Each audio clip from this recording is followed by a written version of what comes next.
Bon, retour parmi nous, la famille. Fermez les yeux un instant, ressentez-vous ce poids léger sur vos épaules, cette sensation d'être là sans vraiment l'être, comme une ombre que l'on traverse sans s'arrêter. Avez-vous déjà eu l'impression que votre présence était devenue un acquis, un décor familier que l'on ne regarde plus? Ce sentiment de n'être qu'une option dans le cœur des autres, alors que vous donnez tout, est une blessure silencieuse qui use l'âme. Mais écoutez bien, cela peut changer ici et maintenant par la simple force de votre présence intérieure. Bonjour à tous. C'est un bonheur de vous retrouver pour ce moment de calme et de réflexion. Aujourd'hui, je ne vais pas vous parler de techniques de manipulation ou de jeux de pouvoir. Non, nous allons parler de quelque chose de bien plus noble et de bien plus durable, l'art de la présence. Vous savez, dans notre monde agité, nous avons souvent tendance à courir après la reconnaissance. Nous pensons que pour être aimé, pour être choisi, il faut en faire toujours plus, être toujours disponible, toujours souriant, toujours prêt à rendre service au détriment de nous-mêmes. Et pourtant, plus nous nous éparpillons, plus nous devenons invisibles. L'erreur que nous commettons tous est de croire que notre valeur dépend du regard d'autrui. Nous nous transformons en une option parce que nous traitons notre propre vie comme une option. Nous attendons que l'autre nous donne la permission d'exister pleinement. Mais la psychologie nous enseigne une vérité fondamentale. On ne peut pas forcer quelqu'un à nous voir comme une priorité si nous ne sommes pas d'abord notre propre priorité. Cela commence par ce que j'appelle l'ancrage dans l'instant présent. Être présent, ce n'est pas simplement être là physiquement. C'est habiter son corps, habiter ses mots, habiter son silence. Quand vous êtes pleinement là, ancré dans le sol, conscient de votre souffle, vous dégagez une énergie que les autres ressentent immédiatement. C'est une forme de rayonnement qui ne demande aucun effort, aucun cri. C'est la force tranquille de celui qui sait qu'il existe, indépendamment du tumulte extérieur. Imaginez un arbre centenaire dans un parc, il ne fait rien pour attirer l'attention, il ne court pas après les promeneurs pour qu'on admire ses feuilles, il est simplement là, majestueux, stable, profondément enraciné, et c'est justement cette stabilité qui donne envie de s'arrêter sous son ombre, de le toucher, de l'admirer. Devenir une présence précieuse, c'est devenir cet arbre, c'est cesser de mendier de l'attention pour commencer à offrir une présence. Mais pour offrir une présence de qualité, il faut d'abord apprendre à se fréquenter soi-même avec bienveillance. La consolidation de l'estime de soi est le socle de tout ce que nous allons explorer ensemble. L'estime de soi, ce n'est pas se croire supérieur aux autres, c'est simplement se sentir en amitié avec soi-même. C'est se dire: je suis un être humain avec ses failles, ses doutes, mais aussi sa lumière, et je mérite mon propre respect. Lorsque vous commencez à nourrir cette amitié intérieure, quelque chose de magique se produit. Vous n'avez plus ce besoin viscéral de plaire à tout prix. Cette soif de validation s'apaise, et paradoxalement, c'est au moment où vous n'avez plus besoin du regard des autres pour vous sentir exister qu'ils commencent à vous regarder vraiment. Ils sentent que vous ne dépendez plus d'eux. Ils sentent que vous avez votre propre centre de gravité. Prenez le temps de respirer avec cette idée. Ressentez la différence entre je veux qu'il m'aime et je m'aime suffisamment pour être moi-même. La première phrase vous rend dépendant, fragile, interchangeable. La seconde vous rend solide, authentique et finalement rare, car la rareté ne vient pas d'un calcul marketing, elle vient de l'authenticité. Il n'y a qu'un seul exemplaire de vous dans tout l'univers.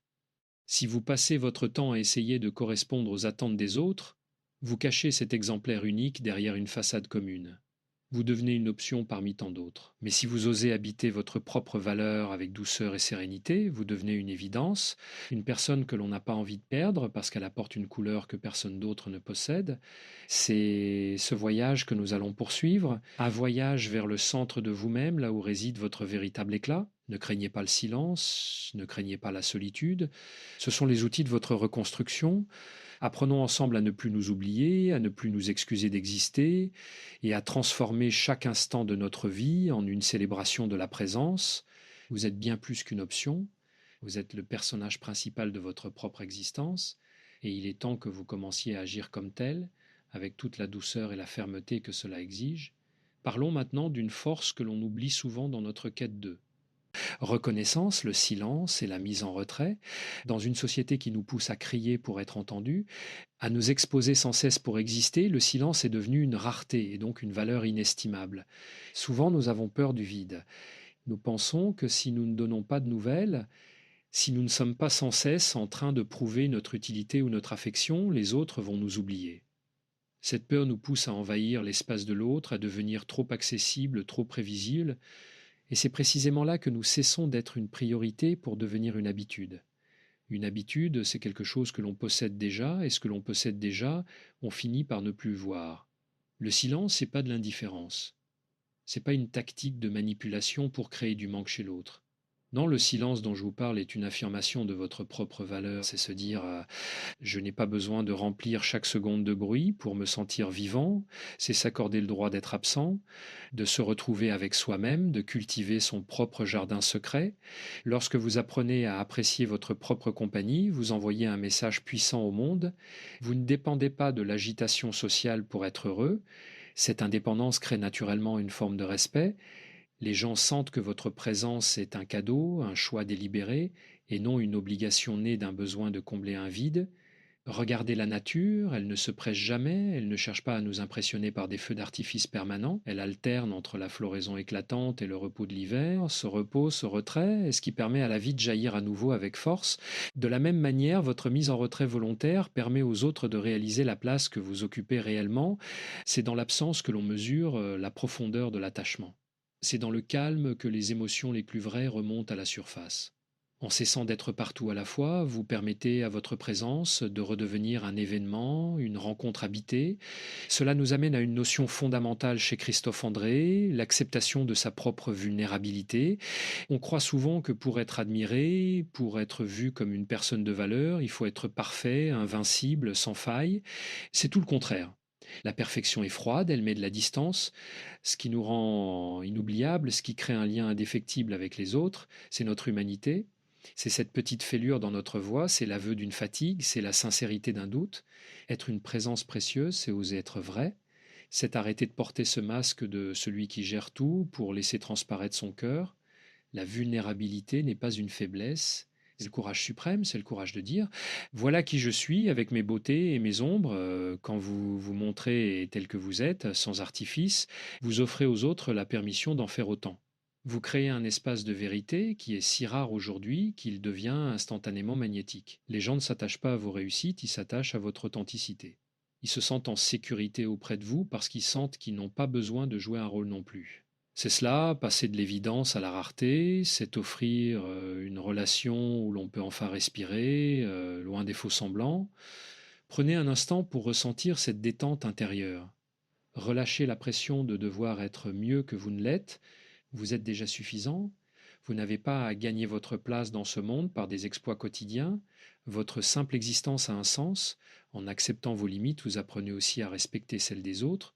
Vous devenez une personne équilibrée, une personne qui n'étouffe pas l'autre sous le poids de ses attentes démesurées. Cette légèreté d'être est un baume pour l'âme de ceux qui vous entourent. Ils voient en vous un havre de pain, une source de réconfort simple et profonde. Imaginez que chaque interaction soit comme une note de musique. Si vous jouez tout le temps, la musique devient un bruit insupportable.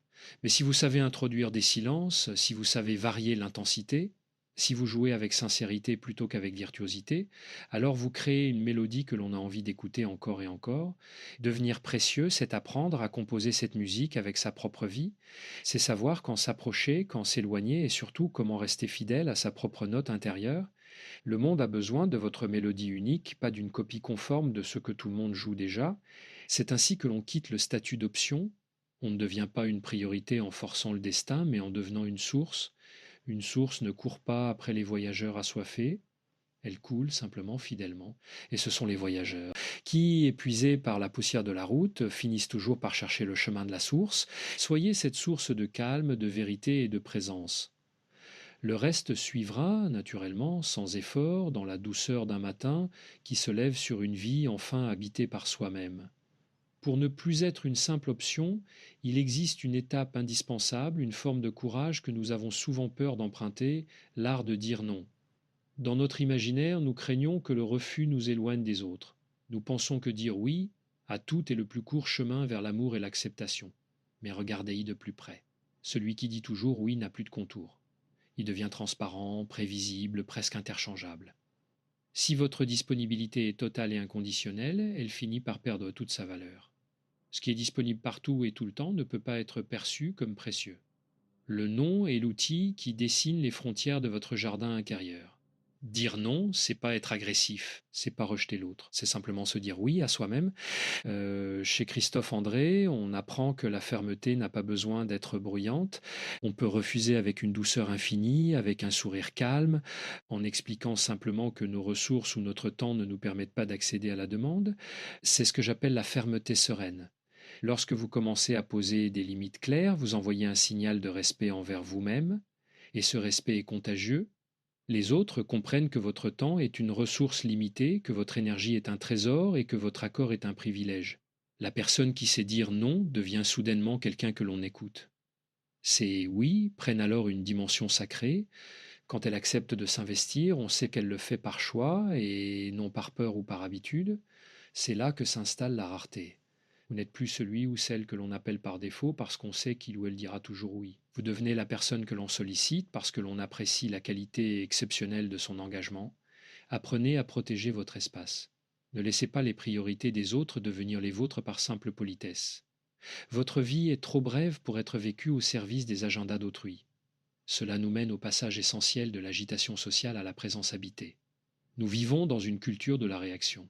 Nous réagissons aux notifications, aux demandes, aux critiques, aux attentes. Cette agitation constante nous vide de notre substance. Elle nous transforme en automates. Pour redevenir une priorité, il faut retrouver sa capacité d'action et non plus seulement de réaction. Cela passe par des moments de déconnexion totale, des moments où vous ne cherchez rien, où vous n'attendez rien.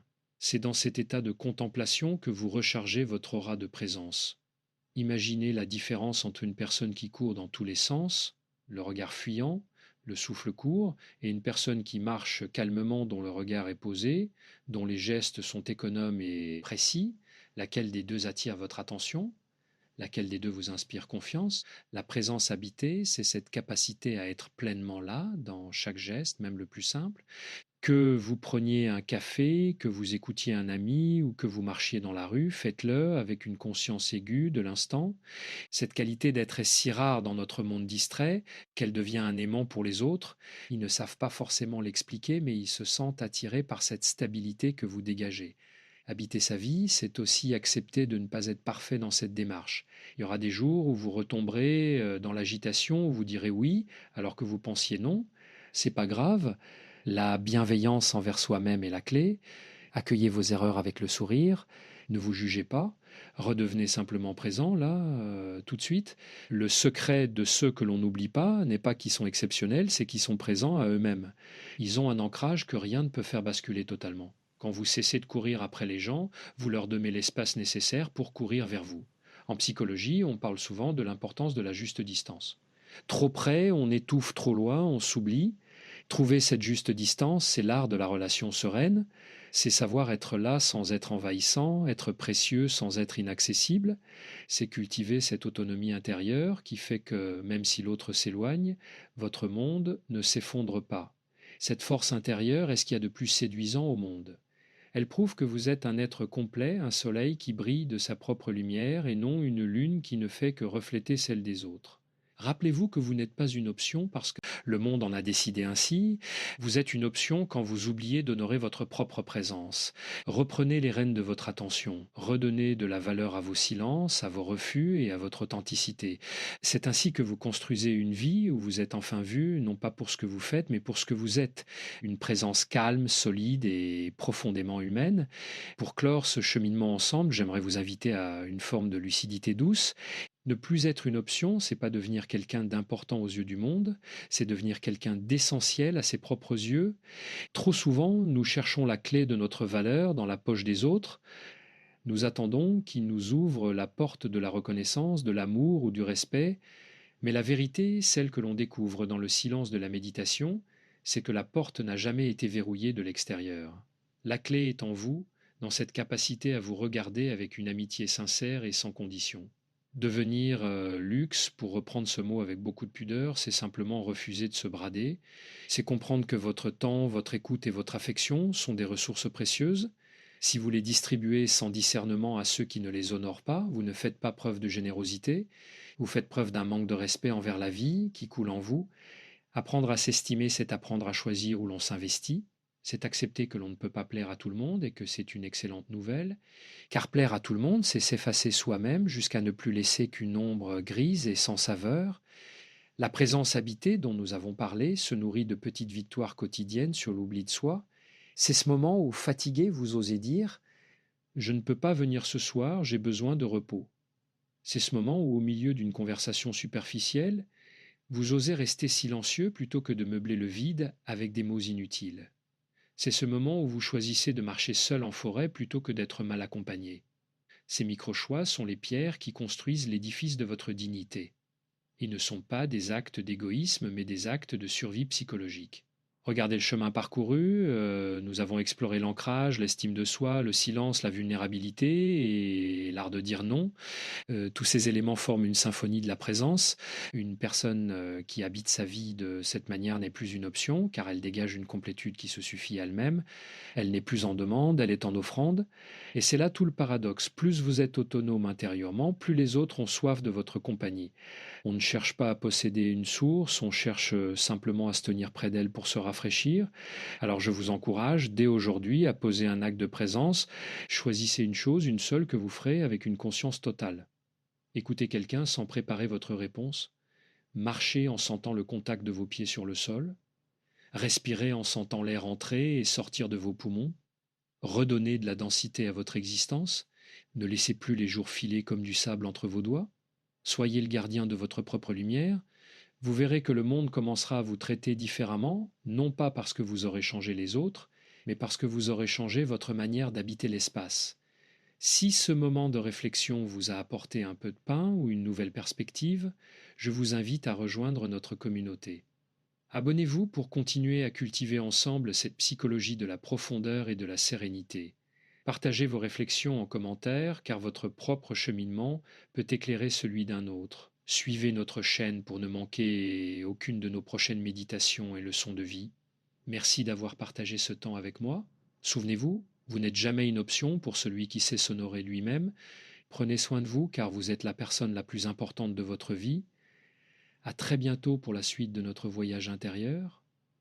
Pour conclure ce voyage vers le centre de soi, j'aimerais que nous nous arrêtions sur une dernière notion, peut-être la plus subtile, la patience envers son propre cheminement. On ne passe pas de l'ombre à la lumière en un claquement de doigts. Devenir une présence habitée, c'est comme cultiver un jardin japonais. Cela demande du temps, de l'attention et surtout une immense compassion pour les moments où l'on trébuche. Parfois, vous vous sentirez à nouveau comme une option. Parfois, l'insécurité reviendra frapper à votre porte, murmurant que vous n'êtes pas assez, que vous devez en faire plus pour être aimé. Dans ces moments-là, ne luttez pas. Respirez simplement. Accueillez cette peur comme une vieille amie qui cherche à vous protéger, mais ne la laissez pas prendre le volant de votre vie. La vraie maturité psychologique, c'est d'accepter que nous sommes des êtres en chantier permanent. Ne plus être une simple option commence par ne plus s'imposer la tyrannie de la perfection. Chaque fois que vous revenez à votre souffle, chaque fois que vous choisissez la sincérité plutôt que le masque, vous renforcez votre structure intérieure. C'est cette solidité invisible qui finit par se voir à l'extérieur. Les gens qui comptent vraiment dans votre vie ne sont pas attirés par votre éclat superficiel, mais par la profondeur de vos racines. Ils sentent que vous avez traversé des tempêtes et que vous avez appris à danser sous la pluie. C'est cela qui vous rend irremplaçable. Imaginez maintenant votre vie comme une œuvre d'art en cours de création. Vous en êtes l'artiste, mais vous en êtes aussi la matière. Chaque décision de vous respecter, chaque silence choisi, chaque non prononcé avec bienveillance est un coup de pinceau qui donne de la texture et de la profondeur à votre existence. Une œuvre d'art n'est pas une option dans une galerie, elle est une proposition unique qui interpelle, qui émeut, qui force l'arrêt. En habitant votre vie avec cette conscience, vous devenez cette œuvre d'art vivante. Vous n'avez plus besoin de crier pour attirer l'attention, car votre simple présence est un témoignage de vérité. N'oubliez jamais que le respect que les autres vous portent n'est que le miroir du respect que vous vous portez à vous-même. Si vous vous traitez comme une commodité, le monde fera de même. Si vous vous traitez comme un sanctuaire, le monde finira par ôter ses chaussures avant d'entrer dans votre vie. C'est une loi silencieuse de l'âme humaine. La rareté n'est pas une question de distance ou de froideur, c'est une question de dignité. C'est savoir que votre présence est un espace sacré que vous n'ouvrez qu'à ceux qui savent l'apprécier à sa juste valeur. Alors je vous laisse avec cette question à méditer dans le calme de votre soirée ou la fraîcheur de votre matin. Qu'allez-vous faire aujourd'hui pour honorer la personne magnifique et unique que vous êtes? Comment allez-vous habiter votre corps, vos mots et votre silence pour ne plus jamais vous sentir comme une option? La réponse ne se trouve pas dans les livres, elle se trouve dans le battement de votre cœur et dans la clarté de votre intention. Si ce message a résonné en vous, si vous sentez que votre âme a besoin de plus de ces moments de pau et de vérité, je vous encourage vivement à passer à l'action. Abonnez-vous à notre chaîne pour faire partie de cette famille qui grandit chaque jour dans la bienveillance et la lucidité. Cliquez sur la cloche pour recevoir nos prochaines réflexions comme autant de petits rappels à revenir à l'essentiel. Partagez cette vidéo avec quelqu'un qui a peut-être oublié sa propre valeur aujourd'hui. Votre engagement nous aide à diffuser ces graines de sérénité plus loin. Merci d'être là, merci d'être vous. Continuez de cultiver votre présence car le monde a désespérément besoin de votre lumière authentique. On se retrouve très bientôt pour un nouveau partage. Prenez soin de votre pain intérieur.